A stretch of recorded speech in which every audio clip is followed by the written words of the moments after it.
Well, the cool thing I just recently did is I have just submitted a book chapter for Claudia Anrig and Gregory Powell's pediatric chiropractic textbook.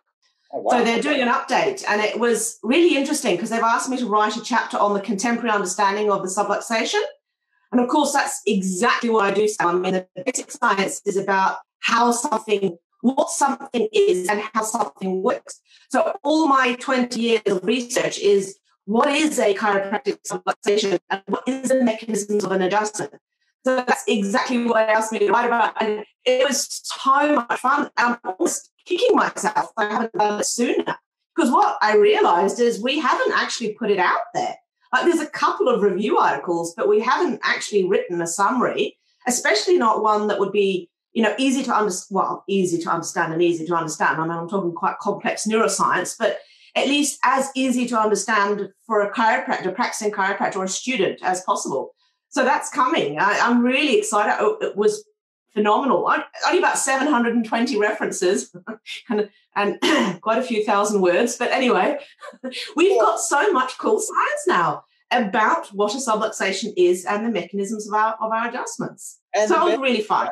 And you are a science brain, and you got excited by that scary word that some of the guys that aren't on our full page are talking about. Because it's a lot of universities around Australia call it the BMJD model and everything else, but you are super scientific and you're saying, no, man, let's put the word subluxation out there with that many research articles. I was getting like little goosebumps in my belly when you're talking just then. That's awesome. Well, I actually think it's really important, Sam, because if we don't have a word for it, like some people will write to me and they'll say, well, why don't you call it joint dysfunction? I mean, it's so bad to use the word subluxation.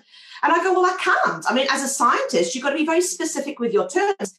And we wouldn't go adjusting a infected joint, right? If you had an infection in a joint, that's joint dysfunction.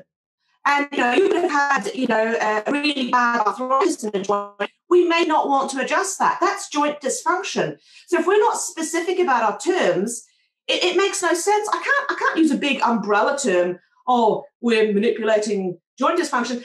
And there's a problem with manipulation as well, because you could just put a thrust into a joint that's not subluxated. Well, that's not a chiropractic adjustment.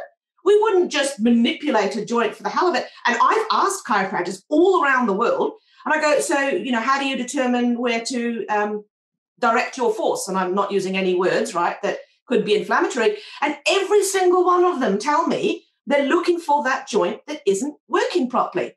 And some might go more on muscle testing, some on range of motion, some on tenderness to touch. I don't care what clinical indicators you use, but everyone's looking for a subluxation and applying their thrust for that. So you have to have these terms. It's so important as a scientist that we use terms that are very specific. So we've called the whole thing, it's a chiropractic subluxation, just to differentiate from the medical less than a dislocation. And I've specifically said adjustment, and I've even defined it up front, unless a research article is specifically applying thrust to a segment that isn't necessarily dysfunctional, then I call it manipulation to differentiate between those two.